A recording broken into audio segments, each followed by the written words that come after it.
اليوم راح أعمل معاكم كيكة القطايف. قبل بداية الفيديو رجاء الاشتراك بالقناة وتفعيل زر الجرس ليصلكم كل جديد من فيديوهاتي. لا تنسوا تتابعوني على باقي حساباتي على نفس اللوجو ونفس الاسم. في البداية أنا حطيت كل المكونات في الخلاط، طبعا المقادير والمكونات كلها في صندوق الوصف.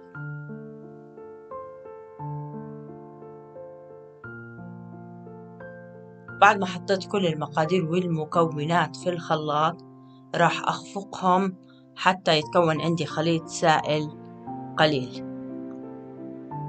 هلا ضفت الخليط في قمع مخصوص لصب القطايف. هون في مقلاة على النار حميت المقلاة وبعدين صبيت قطعة القطايف في المقلاة، ولما بدت تتحمر من تحت شلت القطعة الأولى وعملت كمان قطعة تانية. هلا بدي أعمل القشطة. هلا القشطة حطيت حليب ونشا، وراح كمان أحركهم على النار لما يتجانس المكونات أو تصير عندي خليط هيك متماسك. هلا بضيف لهم قشطة وبدوب القشطة معاهم كتير منيح. أنا استخدمت القشطة البلدية، أو ممكن تستخدموا قشطة المعلبات. هلا هون حطيت القطعة الأولى وبدي أحشيها، ضفت لها الحشوة وفردتها ومديتها بهذا الشكل اللي انتم شايفينه بالفيديو.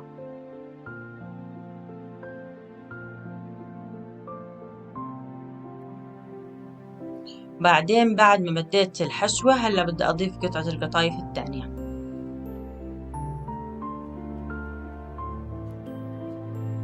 وهلا راح أشربها بالقطر، كمية القطر حسب الرغبة.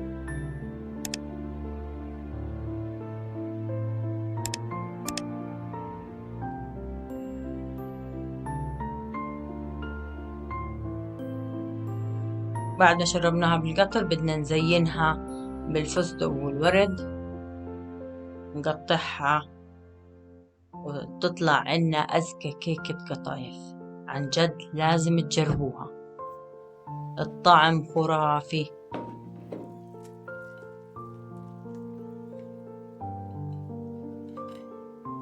لا تنسوا تدعموا قناتي لمزيد من الوصفات. لازم تشتركوا بالقناة وتفعلوا الجرس.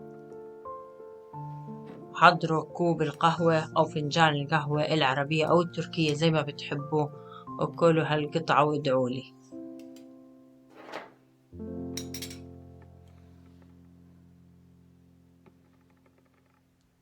عن جد ما بتميزوها عن الكنافة. ألف صحة وهنا. وهاي شكلها النهائي.